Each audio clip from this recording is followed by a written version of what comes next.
Keep watching The Politics every Friday, 12 p.m. Eastern Time on New York Parrot TV, the voice for humanity.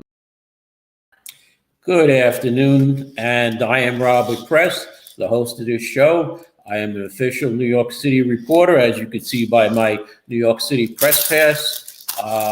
As you see also, I am wearing my green because Sunday is the Throgs Neck Day Parade, the St. Patrick Day Parade, down East Tremont Avenue. As for today, though, tonight the weather is going to change when it comes to the sunset.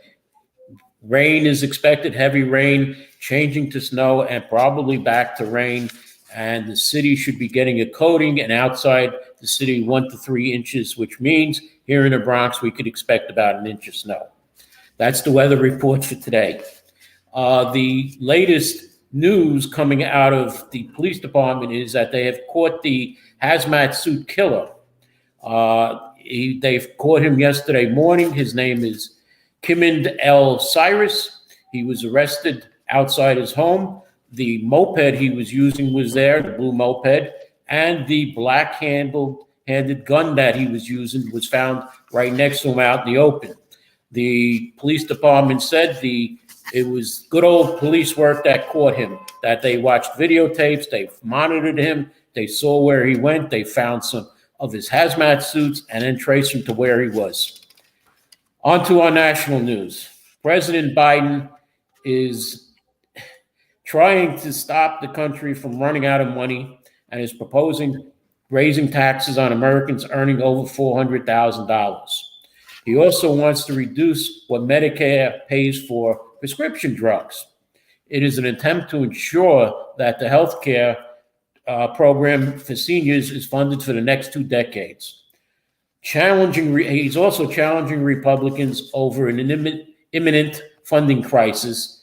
There would be a $6.8 billion tax increase and with budget cuts to offset, so that would keep the country going for the 2 decades. It is said, though, that this plan is dead on arrival in both the House and the Senate because Republicans and Democrats don't like the plan. Also, Mayor Eric Adams, appeared to lash out at Vice President Kamala Harris over the city's $4.2 billion migrant crisis. The city has been spending billions of dollars on the migrants that are coming to the city, and the mayor has faulted President Biden's border czar entry points in El Paso, Brownsville, and other Texas points where immigrants are being bussed up to New York City need to be looked at, Mayor Adams said. He added that maybe the vice president has too much on her plate to do, and that she can't do the job correctly. Republicans have piped in that the Biden administration has created the worst border crisis in our nation's history, and the buck stops there.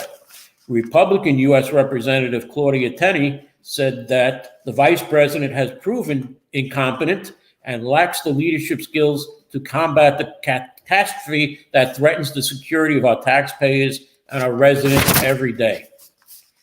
On a different note, the Justice Department has completed a 3-year investigation into the death of Breonna Taylor at the hands of the Louisville Police Department. The U.S. Attorney's Office has found a variety of serious abuses in the Louisville Metro Police Department of excess force, illegal searches, unlawful car stops, and patterns of discrimination against Black people. The U.S. Attorney General Merrick Garland announced the findings of the Justice Department, standing next to Louisville's mayor and the acting police chief.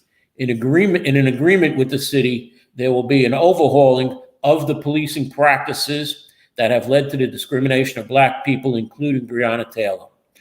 Of the 1,000-member Louisville Police Department, hundreds of officers and community residents were interviewed. Body camera video from many of the officers were also viewed by the U.S. Attorney's Office. And U.S. Attorney Garland said that his investigation found racism against Black Louisville residents, a disproportionate use of traffic stops in Black neighborhoods, and the use of racist epithets, which I am not going to repeat.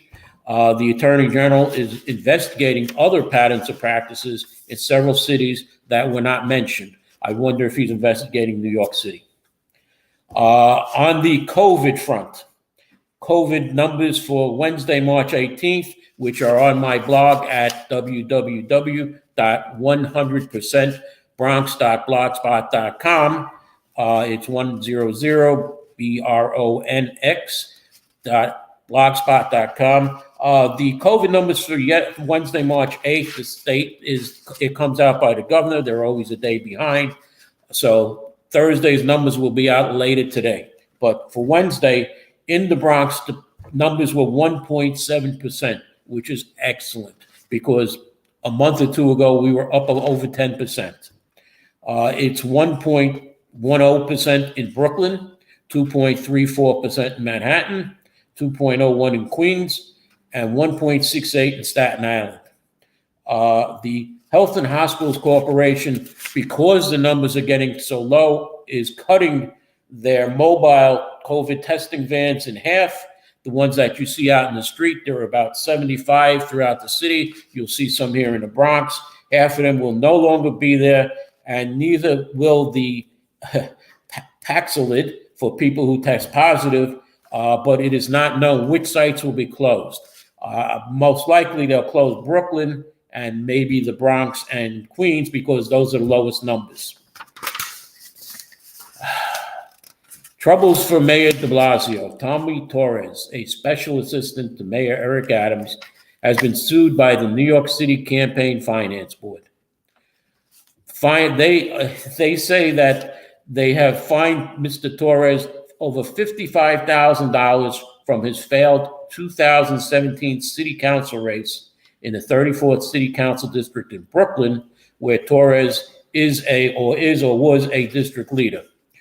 He lost the race to then Councilman Antonio Reynoso, who is now the Brooklyn Borough President, pardon me, Vanessa, by over 2,500 votes. The Campaign Finance Board says Torres owes $37,687 plus $17,618 in fines and interest, which totals $55,269 they want from Mr. Torres. The reason the Campaign Finance Board says this is because candidate Torres only completed 11 of the required 16 campaign finance filings.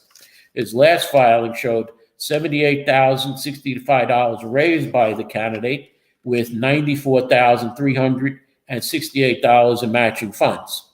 The last report, number 11, shows $74,556 in spending with a balance of $97,877. So, Mr. Tommy Torres, when are you going to pay the Campaign Finance Board the money you owe them? Now, if that was the only problem Mayor Adams had, he may have another one in his re-election bid. Now, here comes our rumor of the week. It seems that progressives are angry at the mayor over his comments about the church being a part of his thinking. And the rumor that I have is that progressives may ask, you'll love this one, Congresswoman Alessandra Ocasio-Cortez to make a run for mayor. This would not hurt the Congresswoman because she is up for re-election next year and should easily win re-election. So in 2015, 2025, when Mayor Eric Adams is up for re-election, a challenge by Congresswoman Ocasio-Cortez could only be a positive, where she would still be a congresswoman and may wind up as the mayor of New York City. Now, wouldn't that be nice to have Congresswoman Ocasio-Cortez as our mayor? Okay. One thing that is of an unusual note is that Bronx Borough President Vanessa Gibson has extended the Bronx Community Board application process from March 3rd to March 15th. Well, under Borough President Diaz, the deadline was February 1st for community board applications. Now, the reason the online newspaper, the city, says is that Bronx community boards are struggling with attendance problems, and they quote Gibson's spokesperson, Michael Ivory, who is the communications director for the borough president, that only 270 people have submitted applications this year, as opposed to 500 applications last year. The borough president has left many community boards with vacant seats. A board has up to 50 members, which used to be the case of many boards under the previous borough president. And one board in particular, Community Board 11 in Morris Park, has 12 vacancies now. The borough president left 10 open, and 2 people have left Community Board 11, so they only have 38 members. And with meetings being canceled, this month they had 2 meetings canceled, and there's a problem with getting quorums on some of its committees in Community Board 11. And I'm going to stop here and go to an editorial comment about my former co-host, Mr. Anthony Ravecchio, who seems to be trying to mock me on Facebook, saying that, oh, I can't make it on with all my experience and my knowledge. Why am I not on Community Board 11? Well, Mr. Ravecchio, it is not up to me. It is up to the borough president. Okay, Borough President Gibson has said she wants experienced and knowledgeable people on her community boards. Now, why hasn't she put me on? I don't know, but I have been mentoring Community Board 11 members. They have asked me for help on certain items. And you know what, Mr. Ravecchio? Why aren't you on a community board? Okay, that's all I got to say. We're going to take a commercial here now, as we're almost at the halfway mark. So let's go to a commercial, please.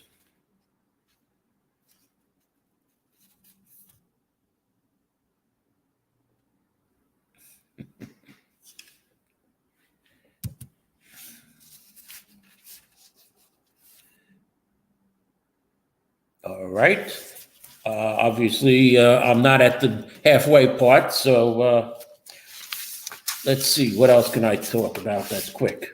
Oh, let me just say one thing, that Councilwoman Marjorie Velazquez, who has rescheduled her State of the District speech, which was postponed due to snow, it's been rescheduled for Monday night, March 13th, 7 p.m. at PS 121 Throop Avenue in the Pelham Gardens section of her district. And now, Mr. Producer, can I have my commercial?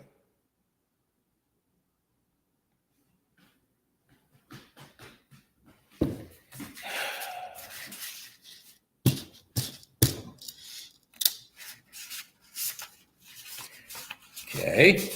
Obviously, my producer may have fell asleep, so let me continue a little bit, unfortunately.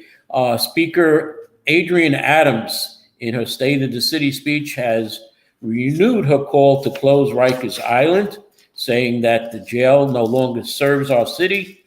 She's also proposed building new apartment buildings on open spaces like gardens, parking lots, and playgrounds that will combine both public and private dwellings, giving NYCHA residents upgraded options. She collaborated with municipal unions and the mayor's office to identify jobs that no longer require college degrees and unnecessary qualifications. So that would mean that, let's say you want to apply for a city job that you needed a college degree or had certain requirements. She wants to cut those so anybody can get in there. She wants to pass legislation that opens more civil service jobs to New Yorkers. She also wants occupations with staffing shortages, such as mental health workers, nurses, public defenders, and house attorneys, to supported by supporting with additional resources. You can see her full comments, the full speech on my blog, again at 100%bronx.blogspot.com. She calls for fair housing, health, and healthier spaces, and safer neighborhoods. She wants year-round pool access for expanding free swimming pool programs, half-fare programs on mass transit. She wants the community to have $5 million towards guaranteed income programs that provide direct anti-poverty assistance payments to low-income mothers with infants. She wants to fix the city's 3K and early childhood programs, And she wants to renew the city's commitment, like I said, to close Rikers Island. Now, I don't know if she's saying all of this, Mayor Adams, what's wrong with the city? And now I'm at my midway part for the program. We're at the 16-minute mark. So, Mr. Producer, can I have my commercial, please? Do you wish your business makes it to the top list of the most searched for business in the US and around the world? Or are you searching for halal compliant services and products online? Then Halal Finder is your online resource directory pointing you to the right places and products. Let's help you explore halal products and services of your choice as we manage many halal businesses across the world. Promote your business with halalfinder.com, the only plug you need to grow. Our services include business listing, digital marketing, branding strategy, SEO campaigns, crowdfunding, and humanitarian support. On our Compassion Corner, we offer crowdfunding of halal ventures and humanitarian services. In this section, you can make or receive donations, start donation campaign, and check existing donation campaigns. And by paying zakat and sadaqah to our Compassion platform on halalfinder.com, you have supported the poor, widows or widowers, orphans, and the likes around the world. Contact us at info@halalfinder.com or call +1 718 822 5555. Get started today at halalfinder.com.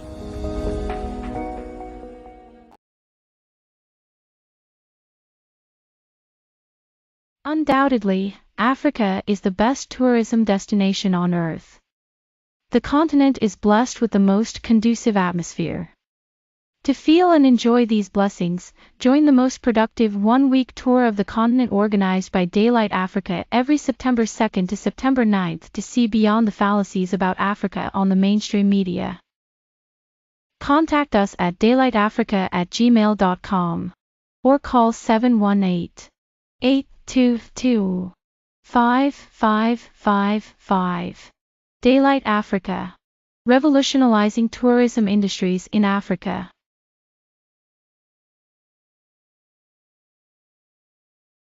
Okay, welcome back. I'm going to go into what's being proposed. There are 3 casino gambling licenses that are available for the New York City metro area.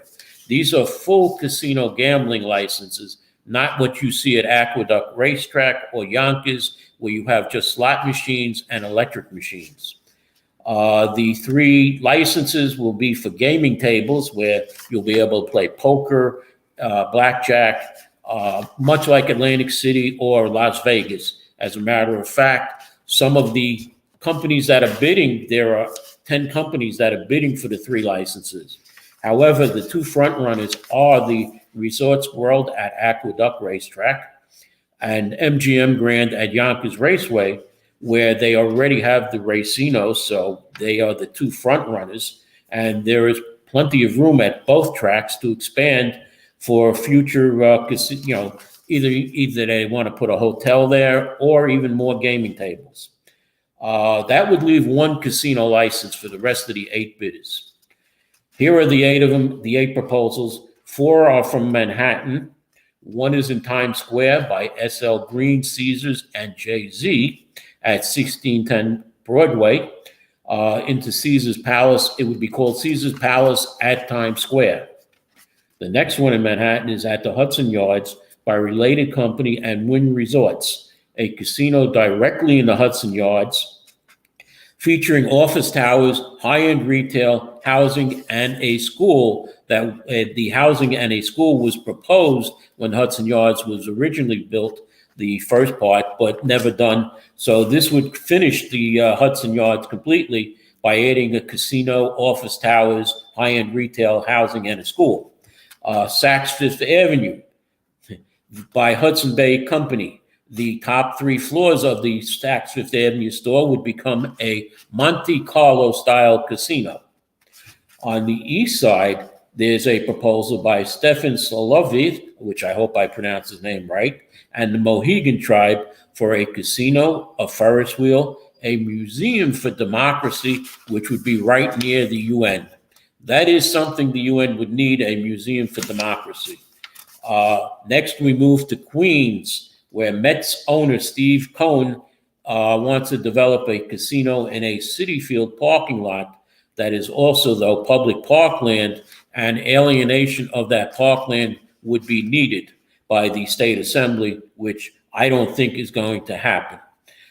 In Brooklyn, the Equitas, Saratoga, Chickasaw Nation, and Legends want to build a new hotel and casino steps away from the Coney Island Boardwalk. Then we have here in the Bronx a proposal by Bally's with help from the Bronx Democratic Party power broker Stanley Schlein, the man who moved Yankee Stadium across the street.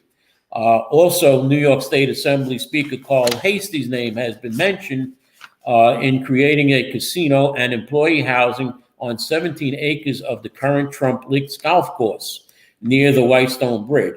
Since this is also parkland, it would have to be alienated by the state assembly, and that is where Speaker Hastie would come in. The last proposal is in Long Island by the Las Vegas Sands to develop a brand new casino at the arena formerly known as the Nassau Coliseum that is now empty for years. It is said that Citi Field, though, is probably not going to get it because it's too close to the Aqueduct racetrack, and they don't want casinos right next to each other, which then could mean that the Trump Links proposal, which is too close to Yonkers Raceway, would not be chosen either. But my guess for the third license would be that it would go to the Hudson Yards developer, because that would complete the Hudson Yards. Now, next subject. We are in a city council year where there will be ranked choice voting. The only races this year will be for city council, plus the district attorney of the Bronx. The district attorney of the Bronx is up for re-election. There is a challenger who is collecting signatures, Ms. Tess Cohen, who is a criminal lawyer, a criminal and civil rights attorney. And the DA race, though, however, is not ranked choice voting, only city elections for mayor, controller, public advocate, borough president, and city council. This is also a year where it's redistricting in the city council districts.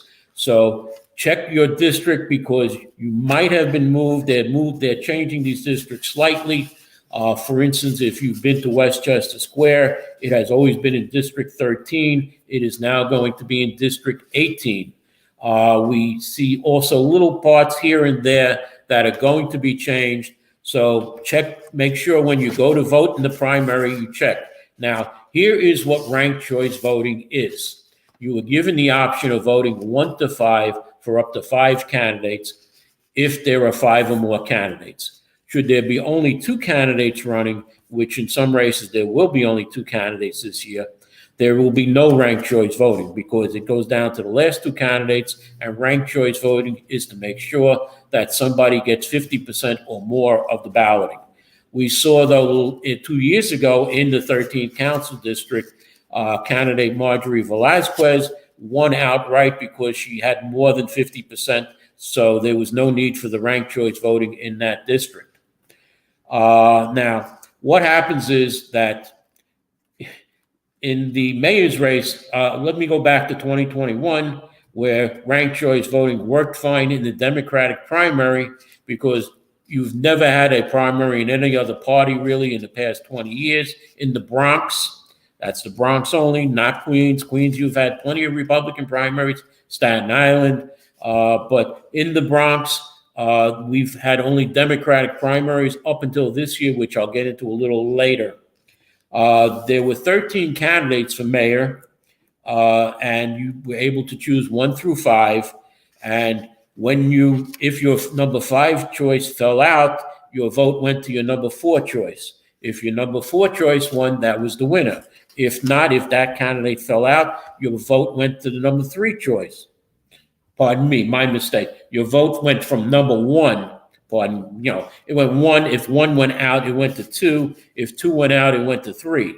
If 4, if 3 won, that was it. That was your vote. But if your choice number 3 went out, your ballot then went to your 4th choice. Hello, Kevin. And so on down to your 5th choice. And if your 5th choice didn't win because there were 13 candidates, unfortunately, someone else won that race. In the public advocates race, there were 3 candidates, so there was no need to go 1 to 5. You actually only need 1 to 2 because after your 2nd choice, there was no 3rd choice because the last 2 candidates, number 2 and number 3, were fighting it out for the majority. So in the public advocate race last year with 3 candidates, there was no need to mark 1 to 3. All you had to do is 1 to 2. There were 10 candidates for city controller, so 1 to 5 worked perfectly. There were 5 candidates for Bronx Borough President, so you really didn't have to go 1 to 5. All you needed was 1 to 4 because when it got down that far, the number 4 and 5 people were fighting it out just for the winner, okay? Or I should say, if we reverse it, the number 5 candidate was out, then the number 4, number 3, and it went to 1 to 2, so you didn't have to have a 5th choice. There were, let's see, there were 7 candidates in the 11th council district, 3 candidates in the 12th, 5 in the 13th, 6 in the 14th, 8 in the 15th council district, 5 in the 16th, only 2 in the 17th council district, so there was no RVC. And there were 3 in the 18th, and pardon me, there were 8 in the 18th council district. As I said, in the 13th council district, current councilwoman Marjorie Velazquez won with over 50% of the votes, so there was no ranked choice voting in that district. And there were no Republican or Conservative Party ranked choice voting because they only had 1 candidate, and that was in 2021. Currently, though, the primary for the 12th city council race has 4 candidates, which means that you're getting the option of 1 through 3, whereas the top 2 candidates would just be racing against themselves should there be no candidate winning. The 13th city council race has 4 Democrats. But there's something unique this year now in the 13th council race because there are 5 candidates vying for the Republican line and 5 candidates vying for the Conservative Party line. This is something that could cause a problem for the Conservative Party because there are only 700 conservatives in the 13th council district. And if maybe only 100 people come out to vote, the winner of that primary will have more than 50%, but 51 votes, 52 votes in a council district of 250,000 people. I don't know if that's really a majority of the vote. So, like I said, there are 5 candidates on the Republican and the Conservative Party. So all you need to do is mark your ballot 1 through 4, because when it gets down to the last 2 candidates, there will be no number 5 for you to put in. Finally, as I am about to close this show, the spring turkey season opens May 1st through May 31st in Suffolk County. Yeah, I know there's a lot of turkeys here in the Bronx, but hunters wishing to hunt on Department of Environmental Conservation managed land must enter a drawing by March 13th, which I have put up on my blog, and the hunting will start a half hour before sunrise to noon. Shotguns no larger than number 2 shot, and bows and arrows only will be used. And there will be limited areas where you can be using shotguns. You must come back or report your turkey to the Department of Environmental Conservation. There is only 1 turkey allowed per day, and 1 turkey allowed on Department of Environmental Conservation grounds. It seems that the turkeys are running wild in Suffolk County. So I'm going to close the show here right now, and let's see who can get the most turkeys out in Long Island. Thank you.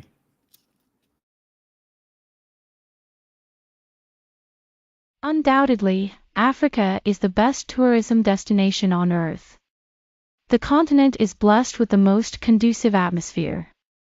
To feel and enjoy these blessings, join the most productive one-week tour of the continent organized by Daylight Africa every September 2nd to September 9th to see beyond the fallacies about Africa on the mainstream media.